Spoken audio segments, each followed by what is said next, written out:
I recently played Fear. The first Fear. What people know Fear from is usually, I think, Fear 2, but most popularly, Fear 3. That's where it's kind of like everybody's like, yeah, this is my favorite. This is why I like Fear.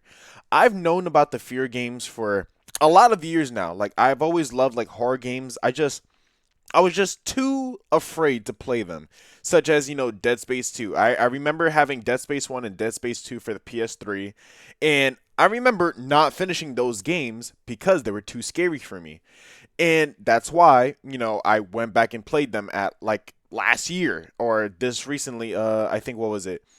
2 years ago also, because of the remake that came out last year and the originals that I played. But anyways, Fear 1. I was like, you know what? I know the Fear games are good. Let me go play them. I want to replay the series. So there was a sale going on Steam where it had all the Fear games for like what, $10 or something like that, some ridiculous price that was cheap. So I was like, I'm gonna get it, which I did. So I bought the Fear collection and I decided to play Fear 1. Now, I know it wasn't going to be a long game. A lot of like action shooter games were not long back in the day, especially like the Call of Duties. Like those campaigns you could run through in like 4 or 5 hours unless you were like going for like achievements in the campaign, which I didn't really care about, but they were short. So when I played Fear, I didn't realize there was just a lot of things. Actually, scratch that. It's a good first game. Let's just put it like that. It's an old, good first game. And what I mean by that is that newer first games for a series are so much better than old first games in older series. Like, I was playing Fear, right? And first of all, the aiming is weird. You're not even aiming down the sight. It's literally just crosshair, tighter crosshair. That's it.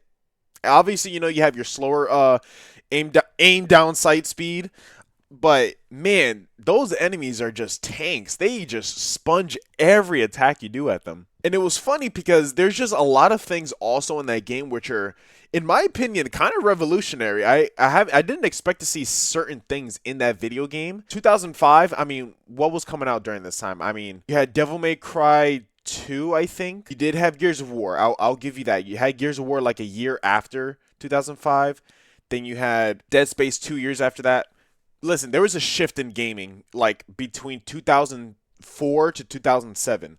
So for Fear to have a certain aspect of it, which I thought was pretty cool. And what I'm talking about is being able to jump kick. Now, it might seem simple, but how many games do you know today that do jump kicks? Easily do that with Uncharted.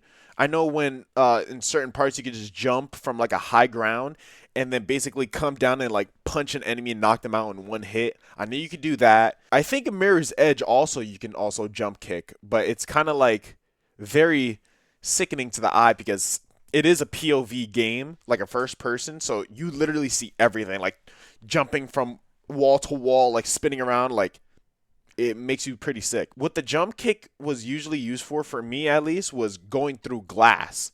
Obviously, it never worked the first time, but it was still kind of cool that you could like jump kick.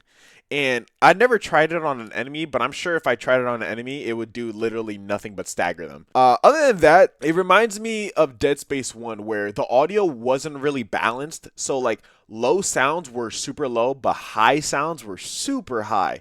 So, I don't know if you guys remember in Dead Space 1 where, obviously you shoot a gun. It's pretty loud, but I mean, it's a gun.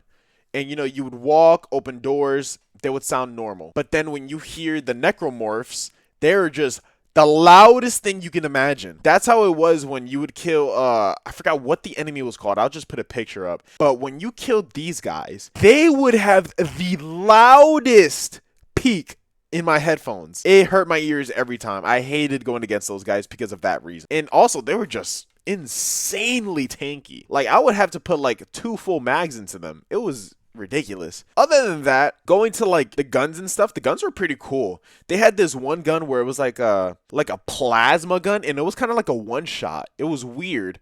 It looked like it was like a shotgun, but it was more like a sniper in some sort. It was cool. It literally, you would shoot it at somebody and all that would be left is like their skeleton. It was super fucking cool. Going through like the missions and seeing like I think her name is what, Alma Wade or something like that. I mean, I don't think you learn her name in the first game, but I just know it.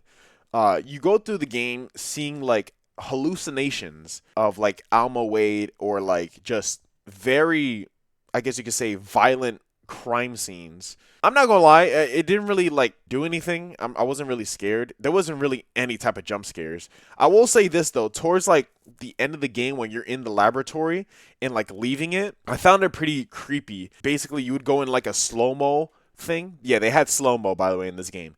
You would go into slow mo, and then these like black holes would open up, and these like ghouls of some sort would come flying at you and then jump at you. That was pretty creepy. I'm not gonna lie. They kind of felt like out of place.